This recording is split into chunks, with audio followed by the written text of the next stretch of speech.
I had just started working the graveyard shift at a small, isolated gas station on the outskirts of town. It was my third night, and I was still getting used to the eerie silence that enveloped the place after midnight. The only sounds were the occasional hum of a passing car and the soft buzz of the fluorescent lights overhead. Around 2 a.m., a battered old pickup truck pulled into the station. A man stepped out, his face obscured by the brim of a worn-out hat. He moved with a strange, deliberate slowness, making his way to the entrance.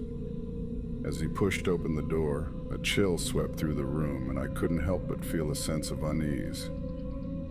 "Evening," I greeted him, trying to sound casual. He didn't respond, just nodded slightly and wandered through the aisles. I watched him from behind the counter, noting his disheveled appearance and the odd way he seemed to be muttering to himself. After a few minutes, he approached the counter with a can of soda and a pack of gum. "Is that all for you tonight?" I asked, scanning the items. He finally looked up, and I caught a glimpse of his eyes, cold and empty, like twin voids.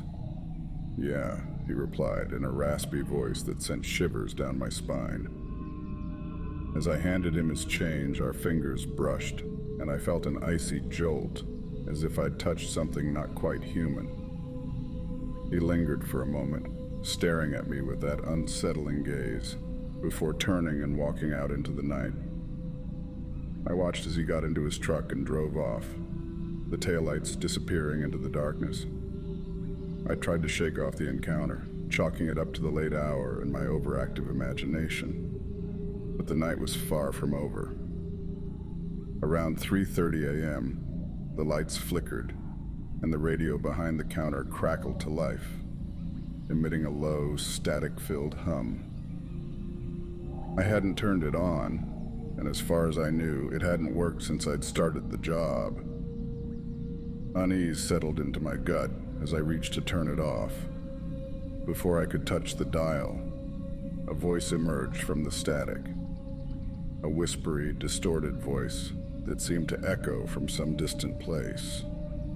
"He's coming back." I froze, my hand hovering over the radio. The voice repeated the phrase, growing louder and more insistent. "He's coming back." Panic surged through me. I grabbed the radio's plug and yanked it from the outlet, plunging the station back into silence. I glanced around, half expecting the strange man to reappear. Minutes felt like hours as I stood there, straining to hear any sound over the oppressive silence. Just as I began to convince myself it was all in my head, the phone behind the counter rang, the sudden noise making me jump. I hesitated before picking up the receiver. "Hello?" At first, there was nothing but static. Then that same eerie voice whispered through the line, "He's here." A cold sweat broke out on my forehead. I slammed the phone down, my mind racing. I needed to get out of there, but I couldn't just abandon the station. As I debated my next move, headlights appeared in the distance, growing brighter as they approached. A familiar sense of dread washed over me as the battered pickup truck pulled into the lot once more. The man stepped out, his movements even more deliberate than before. He stood by his truck, staring directly at me through the glass doors.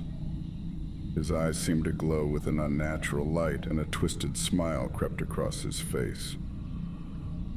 I backed away from the counter, my breath coming in shallow gasps. He began to walk toward the entrance, his footsteps echoing in the stillness of the night. Desperation took hold. I ran to the back room, searching for something, anything, I could use to defend myself. My hands trembled as I grabbed a metal pipe leaning against the wall. The sound of the front door chime echoed through the station. He was inside.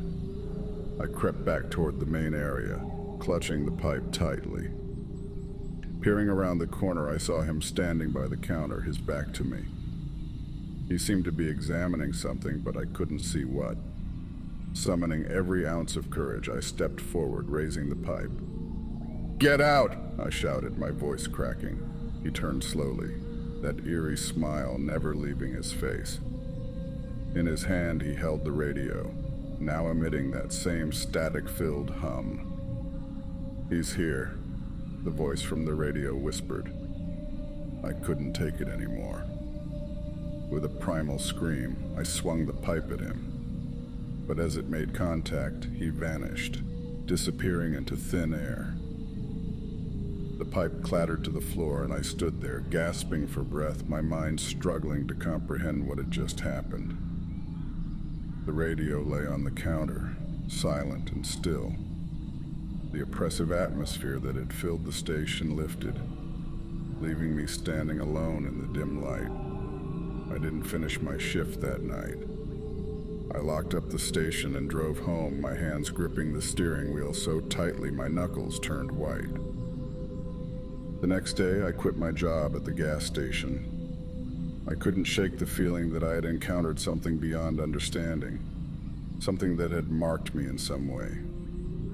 To this day, I avoid that stretch of road at night. And every Christmas Eve, I can't help but remember the man with the empty eyes and the chilling whisper of the radio.